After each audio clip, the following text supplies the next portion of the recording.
seems when you're younger that Baltimore is really far away, but we're all dealing with the same problems, really. And we can see, as we were talking about earlier, that this can really come up in D.C.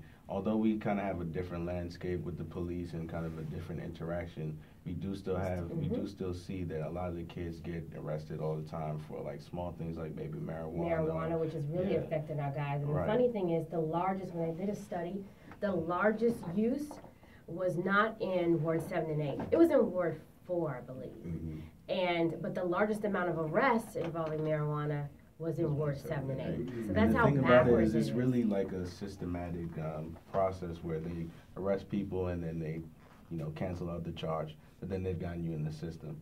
So at that point, they can try to stick you for crimes or get your fingerprints or try to send you down a path where you may not be able to get employment later, get into schools, use federal funds for loans, things like that.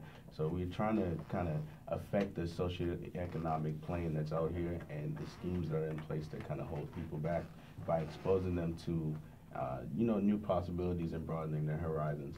We're taking away the glass ceiling, and replacing it with an aspiration to continue and pull yourself up. Do you talk to kids about the real of that? I mean, when you're young, you kind of like, oh, when I get older, it'll be all right, I'll do what I'm going to do. But it follows you, especially for our black boys. It really does. We definitely talk to them. I mean, I remember a conversation we had with the kids last week at a concert. I said, you're not going to be hot forever. Right. It ain't going to last. Right. And this was right after Marvin Bowser had spoken, and they said, this is your role model. Not Usain Bolt, not, whoever superstar, Lil Wayne, NFL person. It's going to be much more possible for you to be Marvin Bowser, go to school, do the things that you need to do, than for you to be the 1 in 20 million special athlete that God had to give you special chromosomes to even be able to do, that everybody can't practice into. Then, somebody like that. So, I mean, that's a real conversation. In my career in football, I had 3 surgeries. I had an ACL, LCL, hamstring reconstruction. I had an ACL tear and I had 27 dislocations in my shoulder, rotator, Bankart, labrum repair. And this is all while going to school.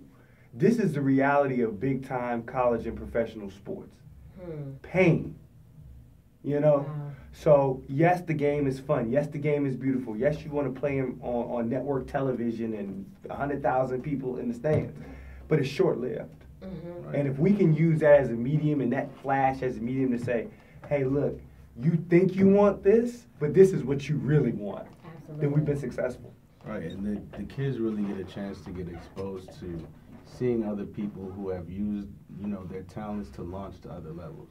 For example, he's played in the NFL, but look at where he is now. And that's a role model for the kids that they really don't get to see. Oftentimes they're just looking up to the best person in high school on the court or on the field, or they're looking up to the person that has the most money in the ostensible sense.